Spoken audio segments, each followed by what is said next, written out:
एक छोटे से गांव में रामू और सीता नाम का गरीब दंपति रहता था। उनका घर मिट्टी का था, छप्पर की छत थी और आसपास हरे भरे पेड़ थे।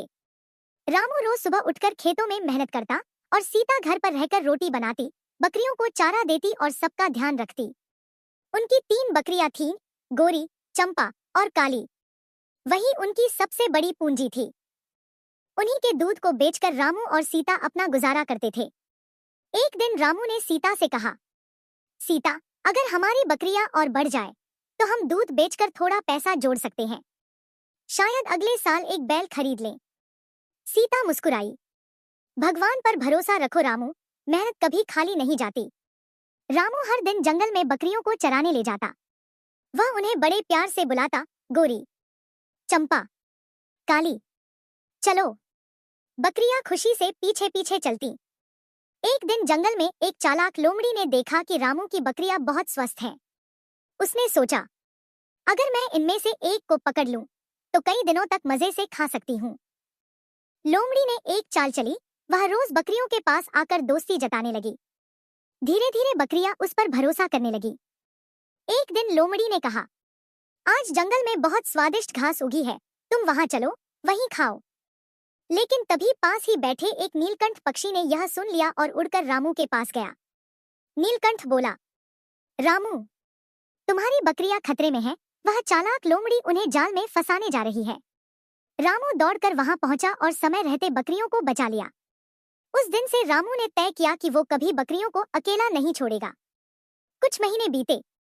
गांव में भयंकर सूखा पड़ गया। न खेतों में पानी, न पेड़ों पर हरियाली। रामू और सीता के लिए दिन काटना मुश्किल हो गया। बकरियों का दूध भी कम होने लगा। सीता ने कहा, रामू, अगर यही हाल रहा तो हमें बकरियां बेचनी पड़ेंगी। रामू उदास हो गया, लेकिन उसने हिम्मत नहीं हारी। उसने जंगल में पानी के छोटे सोते, झरने खोजे और बकरियों को वहां ले जाकर चराने लगा।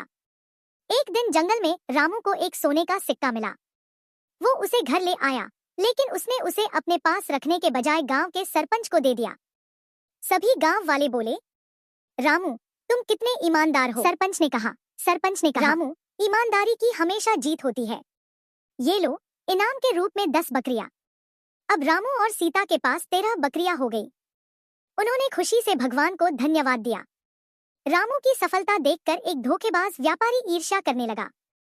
वह बोला, रामू, मुझे तेरी बकरियों का दूध बहुत पसंद आया। मैं रोज उनसे दूध लूंगा, लेकिन पैसे बाद में दूंगा। रामू ने भरोसा किया और कई दिन तक दूध दिया, लेकिन व्यापारी ने पैसे नहीं दिए। सीता बोली, रामू, अब हमें उसे सबक सिखाना चाहिए। रामू ने एक चाल चली। अगले दिन उसने दूध में थोड़ा नीम का रस मिला दिया। हानिकारक नहीं था, बस स्वाद कड़वा था। व्यापारी ने गुस्से में कहा, अरे, ये कैसा दूध है। रामू ने कहा, जब तुम्हारा इरादा साफ नहीं तो स्वाद कैसा अच्छा होगा। व्यापारी को अपनी गलती का एहसास हुआ और उसने सारा पैसा लौटा दिया। एक दिन गांव में राजा आया। उसने सुना कि रामू नाम का किसान बहुत ईमानदार है। राजा ने उसे बुलवाया और कहा, तुम जैसे लोग देश की शान है। मैं तुम्हें अपनी गायों का रखवाला बनाना चाहता हूँ। रामू और सीता अब सम्मान और सुख के साथ रहने लगे। उन्होंने कभी अपनी मेहनत और सच्चाई नहीं छोड़ी। अंत, सच्ची मेहनत का फल। कहानी के अंत में सीता रोटी बना रही थी, बकरियां बगल में चर रही थी और रामू मुस्कुराकर बोला, देखो सीता, भगवान ने हमारी मेहनत का फल जरूर दिया। सीता ने कहा, हाँ रामू, सच्ची मेहनत और ईमानदारी कभी व्यर्थ नहीं जाती।